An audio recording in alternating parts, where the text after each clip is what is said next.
If parenthood came with a GPS, it would most likely just say recalculating.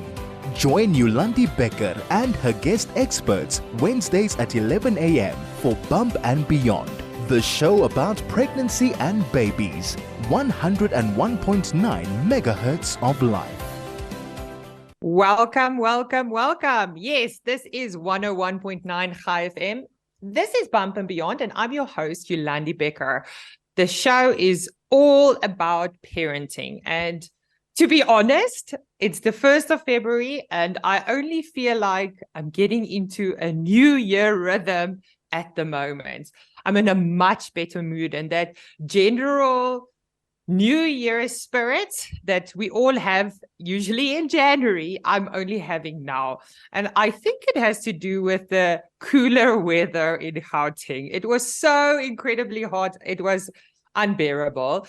So I'm in a much better mood this week than I have been in the whole of January. And I think also it is because we have a little bit more of a rhythm at home after now being in school for a little bit, and it's been good.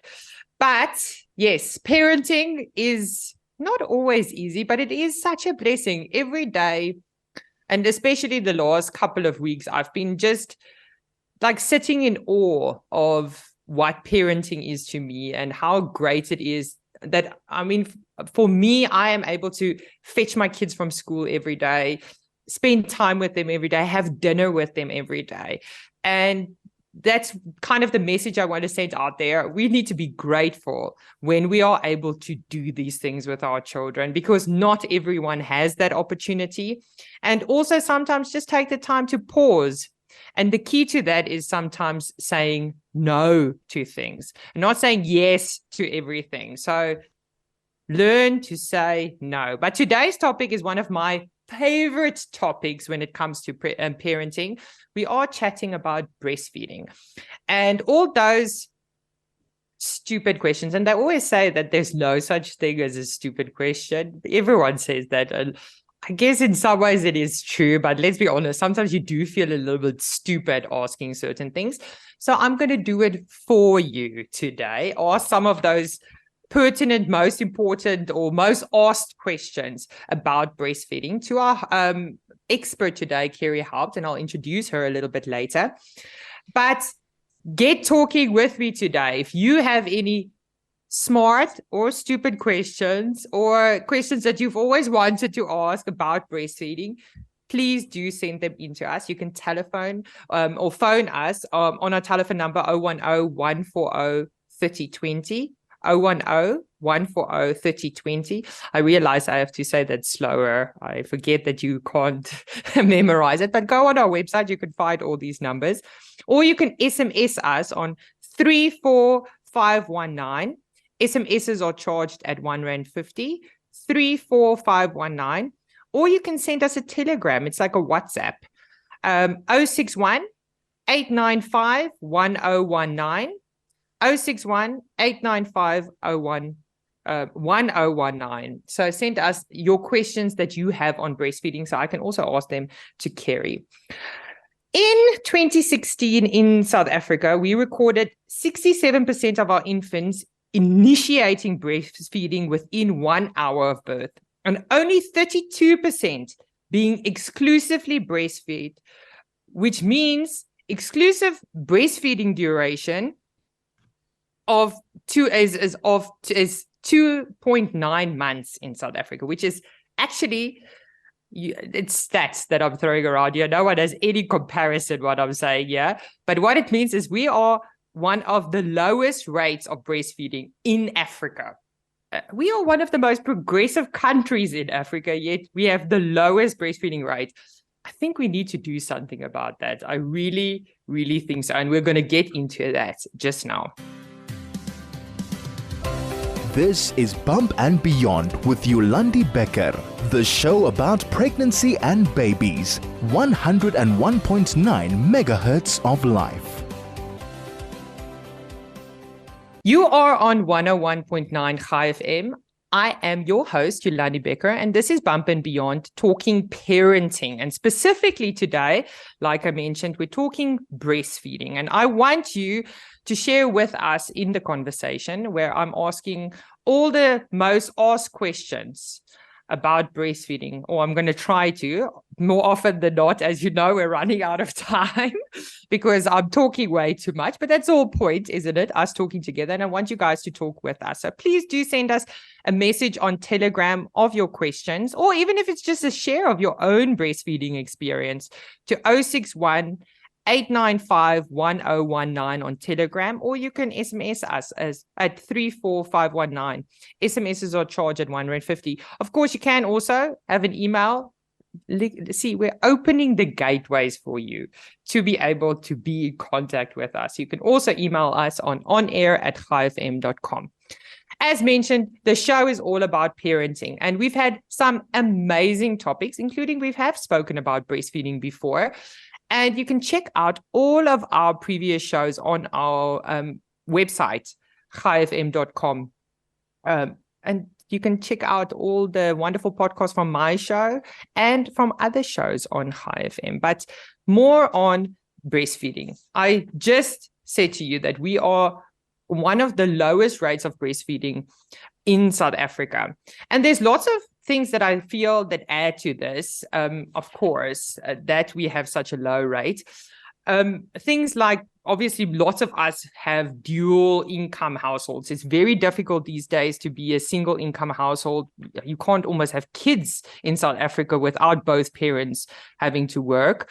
Meaning that moms have to go back to work after having a baby, and unsupportive workplace policies and support of that afterwards really makes it sometimes difficult. You have to know, as any working mom, that in South Africa, we do actually have a code of good practice on protection of employees during pregnancy and after birth of the child, which requires employers to allow breastfeeding employees 30-minute breaks twice a day for breastfeeding or expressing milk every day up until 6 months. So prepare yourself to get that support. Unfortunately, this is a bit, because it's a code of good practice. There's not all employers have great things in place. And maybe you need to be the trailblazer in your organization of creating these policies. And more importantly, creating spaces for you to be able to, because they have sometimes these policies in place, but they don't have a space where you can, first of all, express milk or breastfeed, or store your breast milk. So create those spaces, not for yourself only, but for the future breastfeeding moms in your company. So know that is what your right to have that. Other things that sometimes can have an impact, I feel, is things like harmful attitudes towards women's bodies. You know, you always have to cover up when you're breastfeeding because no one wants to see a boob coming out when you're actually feeding your child. We need to embrace those things of you're feeding your child and support each other in those spaces. If you're in your religious community or something like that, create those spaces. If you're not comfortable with those things, create those spaces for breastfeeding moms where they can feel safe and supported to continue the breastfeeding journey. And of course, a very big one is also the very high cesarean section rate in private practice, which can impact and delay the incoming of breast milk, which decreases your chances slightly. But again, maybe that's exactly it. One of those questions we rather have to give to our experts today. So I'm very happy to introduce certified South African lactation consultant and registered dietitian, that very magical breed of dietitian and lactation consultant, Carey Haupt. Thank you so much for joining me today. Good morning. It's always such a pleasure to chat to you. You are really one of my favorite people. And sometimes I feel like I take advantage of the situation too much. And yeah, so thank you for that. I appreciate that you are here as an expert, and you really are very well known in the lactation community. You even train lots of lactation consultants. So if we're talking about expert in lactation consultant, we are talking to one of them in South Africa. So it's a privilege to have you. My own experience to start off with breastfeeding, and I've told you this before, is like I've had a lucky break when it came to, I enjoyed breastfeeding. And to be honest, I found it a lot easier than having to sterilize bottles or prepare formula or figure out what formula to give my child. Even just that, if you stand in a baby city or something and you've got this immense amount just to figure out what to give them, it was much easier to put them on the boob for me. So for sure that was easy. But there was, of course, still things that stressed me out about breastfeeding. I very specifically remembered that the breastfeeding or the lactation consultant at the hospital told me that my baby has to feed 15 to 20 minutes per breast per feed. And I was like, in my life, my son, he was like a wonder sucker or something. And he never in his life drank for such a long time. And it stressed me out because it was just like, he's not getting enough. What's happening? What's going on? And that was just one small thing that really made me think I'm not giving my child enough milk, when in fact, every child is different. Some babies can properly take a feed in 5 minutes, and some like my daughter then later, she was a proper grazer and she spent a lot more time at the breast. Let's start with this question. Will we have enough milk for our babies? So in most cases, moms will definitely have enough milk for their babies. And the role of a lactation consultant is to teach you how to make the most of your ability to make breast milk. And with that, it's education. And I'm so excited because Pregnancy Week is coming up. And one of the most important things to do while you're pregnant is to learn about breastfeeding so that you are ready and you're prepared for what's coming. Because as soon as your baby is born, you're going to start feeding and you're going to continue feeding. So it's better to know as much as you can beforehand. And that really helps you to be prepared and to know, I am giving enough milk, or look for the warning signs to say, oh, there's a problem. And I think that there can be problems and we need to act on them. Sometimes it's a small problem that can be fixed, and other times it might not be able to be fixed, but the lactation consultant can help you with feeding as much breast milk as you can, if that makes sense. I can't wait to get into this a lot more just now. This is Bump and Beyond with Yolandi Becker, the show about pregnancy and babies. 101.9 megahertz of life. Are you a good teacher?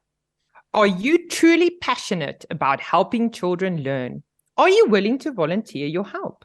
We are going to be starting a homework helpline this year, and we would love to hear from you. The Homework Helpline is not only for children in our community, but for all the children in South Africa who need academic support and help. To find out more or to be part of this world first, email info@chaifm.com.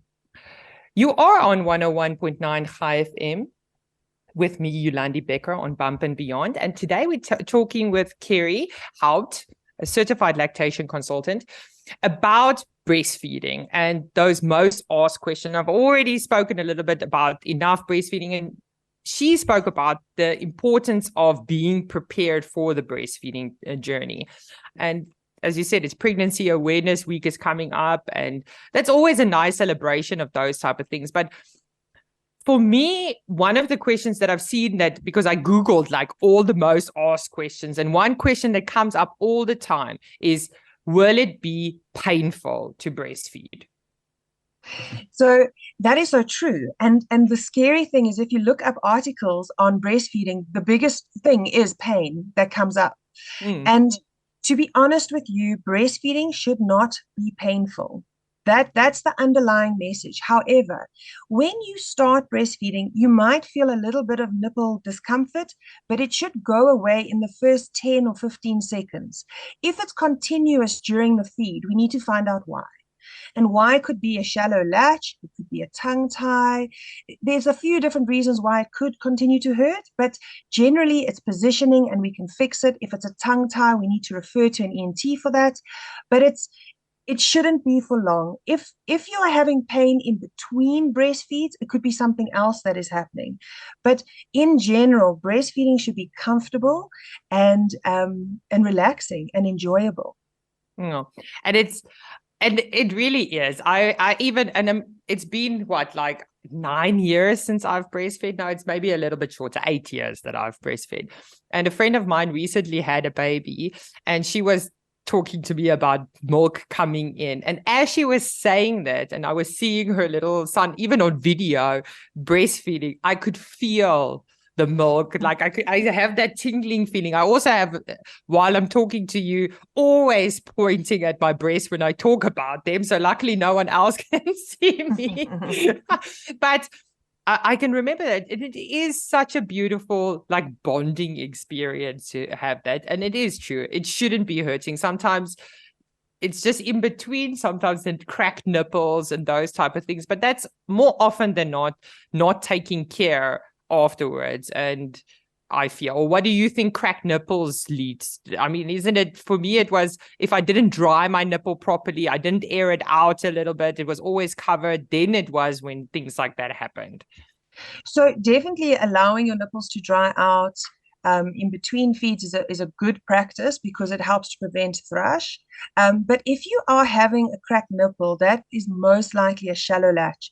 So I had a client who I actually helped her sister with breastfeeding, and the sister like helped her, and the positioning looked perfect, the latch looked good, but she said it was so sore the whole time during the feed. And what was actually happening is it was still a shallow latch. She wasn't quite waiting long enough for baby to open. And that was causing the cracked nipples. And it can be very, very painful. But as soon as we just changed the position slightly, the baby was able to open their mouth and get a deeper latch, and the pain was gone immediately. So if there are things in between happening, then we need to look at the positioning first. That's the first thing we do. And that's what lactation consultants do. We actually watch you breastfeed. We see how you do it. We show you what you are doing beautifully. And then we recommend changes. And we help you with those changes so that when we leave, you are able to carry on breastfeeding with those changes to make it more comfortable. I mean, you keep on saying that word position, and when I was breastfeeding, it was such a stupid thing. Again, I'm using the word stupid because I did it myself here. And now thinking back, and it was when newborn babies are so, the Afrikaans word is pap. They're not very firm and they're very floppy. And sometimes you struggle in the beginning if you're not used to holding a baby to properly hold them. And we all have like a preference of which arm to hold them initially, which side to breastfeed on initially, because it's just kind of like they're so floppy and you're just like, I can only hold them like this. And then it struggles on the other breast and it's a small thing like their head being turned to one side and not properly on that can make such a big difference with breastfeeding. But from your perspective, how long should we breastfeed for? Are you meaning per actual feed or years? Let's start with per actual feed and then for how long in total. No problem. So women have different capacities in their breasts. And what we mean by that is how much milk they can hold in between a feed. And it doesn't have anything to do with the size of your breast. So it doesn't matter your size of your breast, you'll be able to feed your baby. That's generally true. So if you have a high capacity, you will feed your baby quicker than if you have a low capacity. But at the end of a feed, your baby will have the same mils because during the feed, that's when you make the most amount of milk. So on average, 5 minutes to half an hour is about normal. If your baby is drinking for more than 45 minutes, then we start wondering, why is it taking so long? Is it positioning? Is it slow milk transfer? We look for that. If your baby has like a 2-minute feed and then wakes up half an hour later, then definitely they didn't have enough at that feed. They were probably just thirsty and needed a little drink, and then they'll have a deeper feed later. So yeah, that's generally how long per feed. Please note, I did not say on each side. I just said per feed. And the reason is some women feed off one breast. Some women need a little bit of extra volume from the other breast, and it really depends on the mom and the baby. So I don't say every mom has to swap. It really depends. And baby will show you signs that they are full, and you go with the signs. You really read your baby. You learn to look at their body language to tell you. And then how long to breastfeed for in years and months and all of that. The World Health Organization recommends 6 months of exclusive breastfeeding, and then 2 years and beyond. So they don't actually put an end date on breastfeeding. And the reason for that is even at 2 years, there's still benefit for a baby to breastfeed from a mom. So those are the guidelines. And for me, it's a very personal decision between mom and baby as to how long they breastfeed for. And there are so many different reasons why moms and babies stop breastfeeding. So in the end, it's a mom's personal choice as to how long she breastfeeds for. And I really want to encourage mom is even if you are only feeding once a day, baby's a bit older, and you're only feeding breast milk once a day, you're still breastfeeding. So count yourself as a breastfeeding mom. Often moms think they're no longer breastfeeding, but if they're putting baby to the breast or they're pumping and they're giving express breast milk, it's still, in my mind, counting as breastfeeding.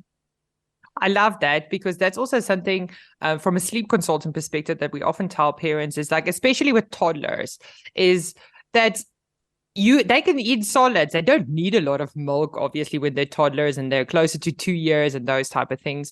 And even if you have one like milk feed just before the bedtime, it's such a great bonding, wonderful like things that they get. And it's so great for your body and your endorphins as well, so that you feel like really good. So it is a really, for both of you, a very good kind of bonding experience. So, and I always feel that you as a mom need to make that choice. And if you feel ever that you are forced by external factors, lack of sleep and those type of things, it's probably not the right time for you to stop breastfeeding. And there's always a way. And lactation consultants are great to help with those things. With regards to, because you also mentioned the different boobs that you can have now, and I love that we can say boobs when we talk about breastfeeding. Only time we could do that is that, but how do you know? I think that's one of the questions that came up all the time. How do you know if your baby has had enough milk? All right, so it also depends on the age of the baby, but let's just go with general. When a baby starts to breastfeed, they normally have very closed fists, and I call them hangry fists because they're like tight and and as they get fuller, you will see that their hands will open and relax. Their body will become more and more relaxed. Think about you eating a big meal and how you start feeling more relaxed, and you slow down with your feeding. So baby will either pull away, turn their head, or fall asleep on the breast. So those are the different signs that you will see. Sometimes though, like if you burp them, they might wake up and need a little more after that because you've unsettled them with burping or whatever. But generally it's when they are pulling away that they show you that they no longer need more breast milk. And the important part about allowing them to show you that they are full is this is important for when they get older and become adults. They learn to understand when they are full. So this is something that is taught under the age of 3. So if we force babies to keep drinking, because we like time-wise, it's not yet half an hour, you have to keep drinking, baby's going to fight you. So we want babies to learn, I'm full, turn away, okay, that's enough. All right. If maybe you get it wrong and they still need a little more, then offer them the breast, probably the other breast, so that they have a faster flow of milk, because as you drink, it'll come slower, the milk will come out, and you might need to just go to the other side to have like a nice quenching first, leaving a suck on the breast, and the baby can then just have a little bit extra and they should be okay. So that's kind of how you tell, is watching your baby's cues as to how much they've had. If your baby has fallen asleep but they wake up again in an hour, then maybe they didn't have enough of a feed. And if that happens on a regular basis, then chat to a lactation consultant and get a consult so that we can help you with making sure they have a better transfer of milk. If you've just joined us, you are on 101.9 Chai FM with me, your host, Yolandi Becker, and I'm talking breastfeeding questions or helping to answer your breastfeeding questions with Carey Haupt, lactation consultant. Carey, just now you were also talking about making sure how you know you have enough feeds or how you have enough milk and all that. But you also mentioned that if you're feeding every hour, that's maybe your baby is not feeding enough. How often should you be feeding? Let's start with smaller babies and then bigger babies. But how often should feeds be happening during the day? All right. So in the first few days, when there's colostrum, you can be feeding your baby 12, 15 times in a day. So there's 24 hours in a day. 12, 15 times is a lot, and it feels like a lot.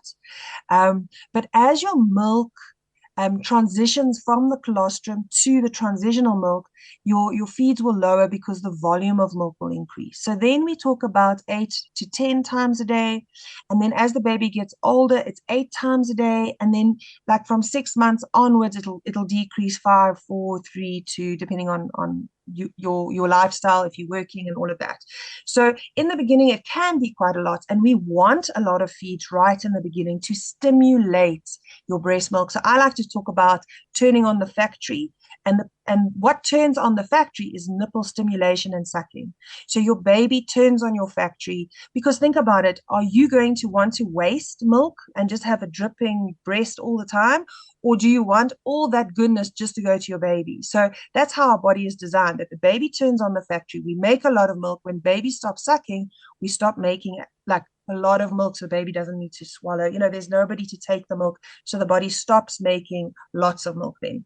So that's how you would increase your milk supply, and you need to do that with lots of sucking at the breast in the beginning, but it does decrease as baby gets older.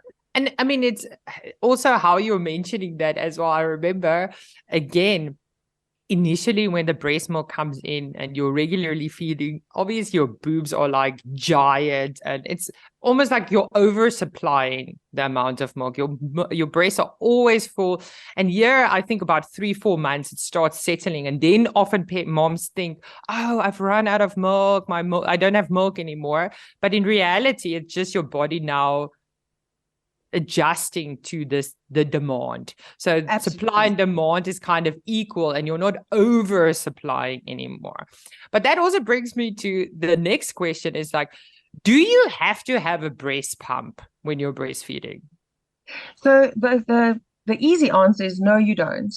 The reason why a mom would need a breast pump is if a baby is born prematurely, if she's battling with the breastfeeding and she still needs to increase her supply and to stimulate her breast so she doesn't lose her breast milk. That's a very good use for a breast pump. Going back to work is a good use. If you've got really cracked nipples, you can actually use a breast pump while your nipples heal.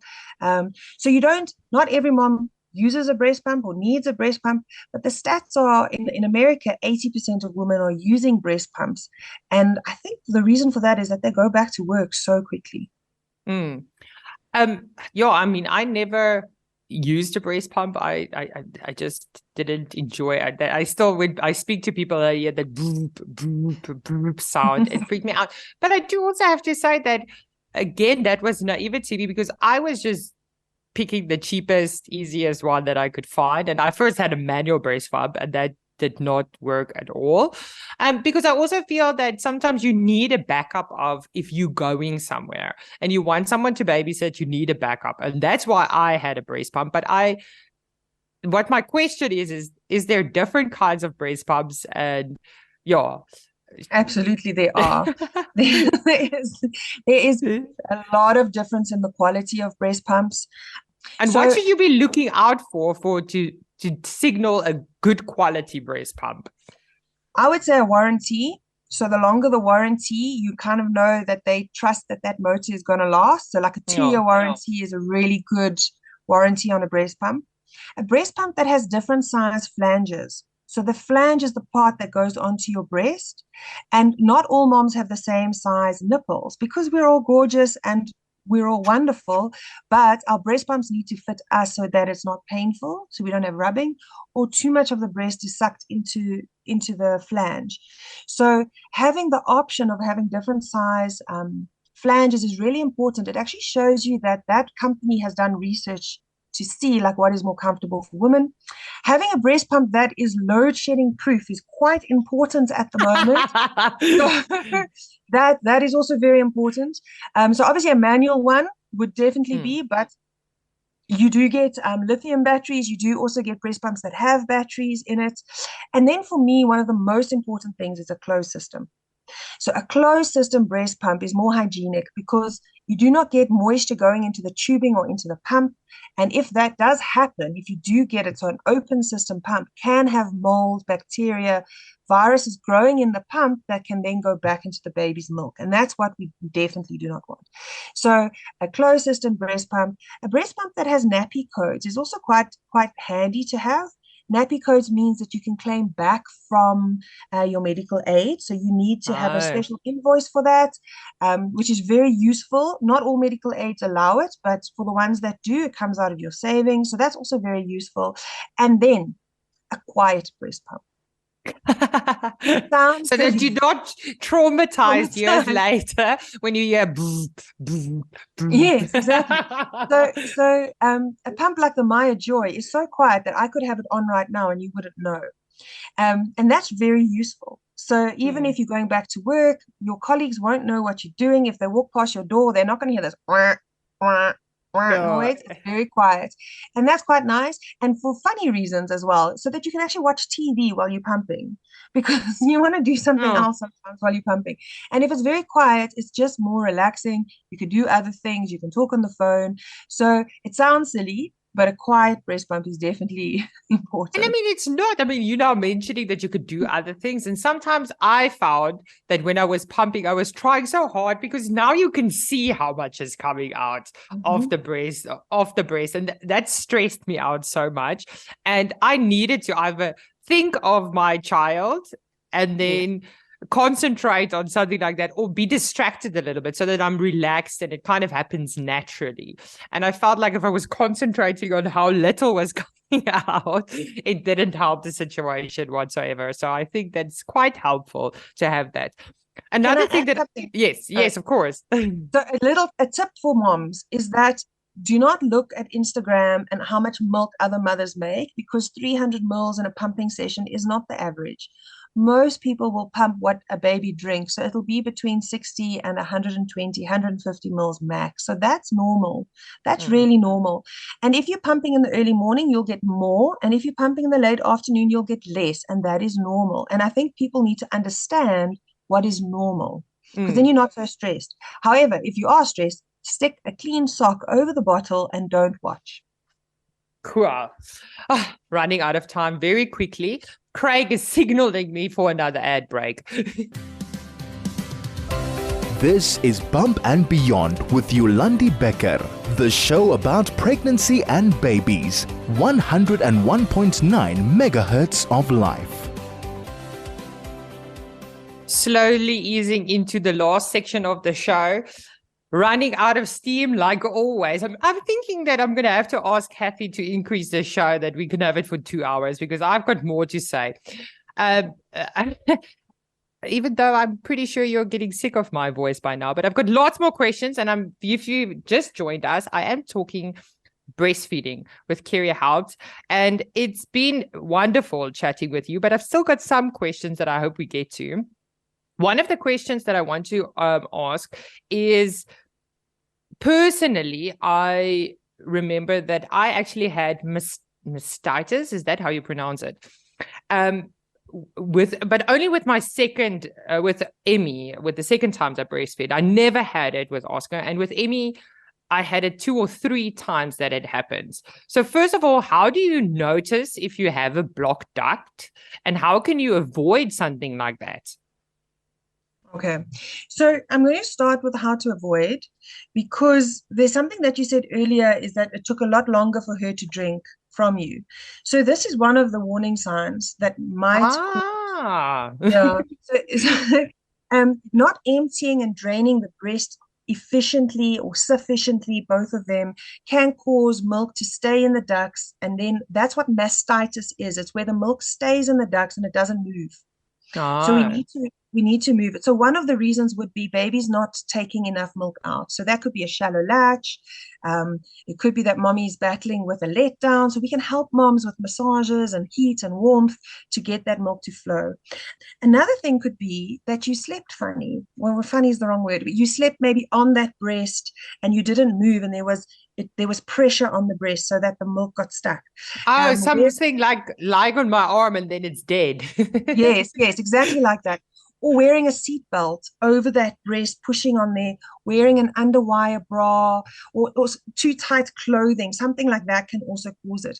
But normally we're looking at women who are pumping a lot, that can also cause it because they're overstimulating, or the baby is not draining and emptying the breast. So we can look at that. The signs would be you would feel a little uncomfortable, you might feel a lump, your breast could become tender. As you're going more and more from a blocked duct, which is a simple thing, to more mastitis, it'll become more red, it'll become very painful, the breast will become hard. So there's a progression. And if you can see it and identify it as quickly as possible, it's very important. So we have gentle massaging techniques that you can use over the blocked duct or the bump or the lump that you're feeling on your breast to help to soothe and to get that duct open and to get that blockage to move. And one of the tricks is that it's not just pushing on the actual blockage, it's massaging in front of that blockage, between the nipple and the blockage, because there's to let it out. Traffic, yeah, if you think of traffic, if there's a broken down car, the blockage happens behind the broken down car, so you've got to move that car, so you've got to massage. And also to remember that ducts don't go straight to the nipple, they might twist a bit, they might not go in a straight line, so you have to massage in a bit of a semicircle around the nipple where that blocked duct would be, just to help. We use cold after a feed to help with inflammation. You can take anti-inflammatories, certain anti-inflammatories you can definitely take during breastfeeding, and then warmth massage before we're feeding or pumping. Very, very important though, please do not press very hard on your breast because you can bruise and do more damage. So what we want is the ladies respond to gentleness and to kindness. So be gentle, be kind. If you are hurting yourself in any way, if the heat is too hot, then it's too hot. You're pushing too hard or whatever. So we really try to be gentle with the breast because they respond much better to gentle stimulation than pushing too hard. We also have breast massages now that heat up and they vibrate to help with breaking up that blockage and to get your milk flowing as well.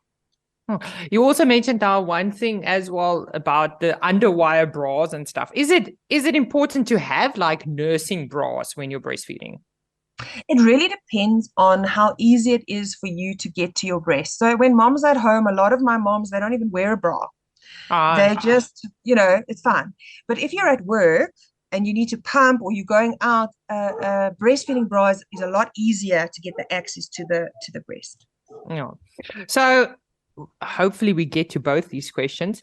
One thing I first want to ask is how can we boost if we have low supply, how can we increase if we feel that we have too little milk, how can we boost our milk supply? Okay, so first you need to check how many wet nappies in 24 hours your baby is having. If they're having 6 to 8 wet nappies and they're growing well, please believe in your body a little more. Okay, I love that. That's why I also said that if you think you have low supply, because more often than not, I feel that it's not always the case. You might think it, but you are actually doing it. Supply is equal to demand. So if you don't have enough and there is a problem, baby's not gaining weight, whatever, the first thing you need to do is check your latch. Is it a good latch? Is baby transferring milk? Then you can do extra like pumping. You can do massaging on the breast. And that, so it's definitely, we first start off with supply and demand. If you're only breastfeeding 6 times in a day, we need to get you breastfeeding more often. So we first look at that. I know you're going to ask about supplements and things like that. And there are herbal supplements that can help you. But if you are not emptying the breast as often as you need to be, those supplements aren't going to be able to help you as much as they can. So we first go for latch and how many times in 24 hours are you feeding before we go to other things. Okay, I like that a lot. But in my attempt, because obviously this is also an attempt to help and encourage moms to breastfeed, because it is important to breastfeed. And we want to create a culture of breastfeeding, I feel, more and more in South Africa, so that we're supporting these moms to get there. Give us some of the benefits of breastfeeding. Why is it important that moms breastfeed? There actually are so many different benefits, and different moms will value different of the benefits. So if you've had breast cancer in your family, knowing that breastfeeding reduces the mom's risk of getting breast cancer will be a big thing for her. Knowing that by breastfeeding, and especially giving colostrum, you actually improve the baby's gut biome, which for some people will be like, what is that? So it's the healthy bacteria inside the baby's gut, which prevents them from getting lots of diseases like diarrhea and all of that. That will be beneficial to some moms. Also helping that they can absorb nutrients better and grow better. It reduces their risks of allergies. It also reduces the risk of cancers in the baby, as well as other cancers in the mom. And a very interesting fact for South Africa, because we have such a high diabetic rate, is that if you breastfeed for 6 months or longer, you reduce your risk of getting diabetes by half. So that could be gestational diabetes or normal diabetes. So it really has got so many different benefits for both mom and baby. I remember before we have to say goodbye, I remember that I once saw like a talk about breastfeeding, and then they had the list of benefits for breastfeeding, and it was like miles long, and then the list for formula, and it was not a comparison in some ways. Yeah. But I mean, we know that all moms don't have the opportunity to do so, but if we create a culture of it, I feel we can help a lot more moms in being successful in breastfeeding. Carey, like always, it's been amazing to have you on the show. For all of you out there, you will be able to catch this podcast on our website, highfm.com. Bye-bye, Carey. It was nice having you. Thank you so much. This is Bump and Beyond with Yolandi Becker, the show about pregnancy and babies. 101.9 megahertz of life. It has been so wonderful once again to be able to share with you in your parenting journey. Remember that this podcast for today will be available on our website, www.highfm.com. And you can catch that and all of our other shows with great topics as well on our website. And not just my show, all of the other shows on High FM are also available on podcast for you to go listen to whenever you feel like it, when you have time in the evening, whenever. Or if you want to share this with your friends and family and think they can help from or benefit from it, please go there and share it with them. And share with us your questions. We would love to know if you're liking the show, if you're enjoying what we're talking about, if there's a specific topic that you would like us to talk about. Send us an email at bumpandbeyond@highfm.com.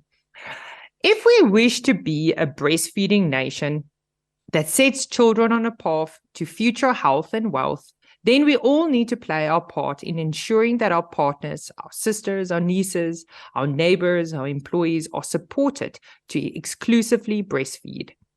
There's a role for each of us. As a father, you can feed your baby express breast milk from time to time to give the mother a rest.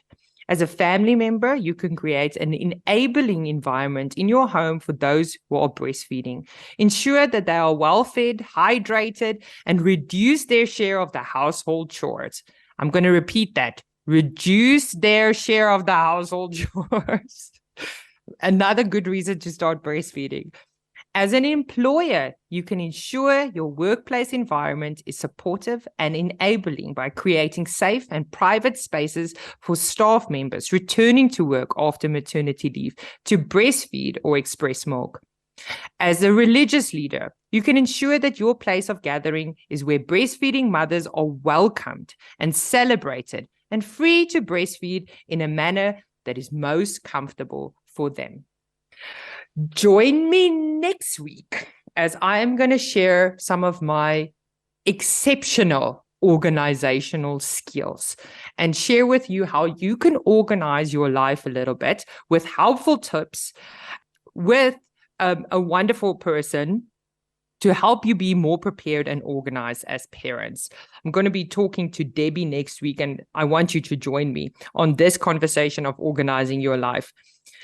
Whether you breastfeed for a minute, for an hour, or for a day, or for years, you as a mom, you're amazing. There's no question about it. If you are now pregnant, get in touch with a lactation. They've got a website for lactation consultants where you can get the closest lactation consultant to you, where you can prepare beforehand to know what to do. Again, I'm sharing with you, even if you breastfeed for a minute or for an hour or for a day or even for years, you are amazing and your body is capable of so much. So I am impressed. The world is changed by our example and not by our opinion. Let's lead by example for our children. It has been wonderful to share this day with you, and join me next week. And thank you for joining me today. Until next time, enjoy your day.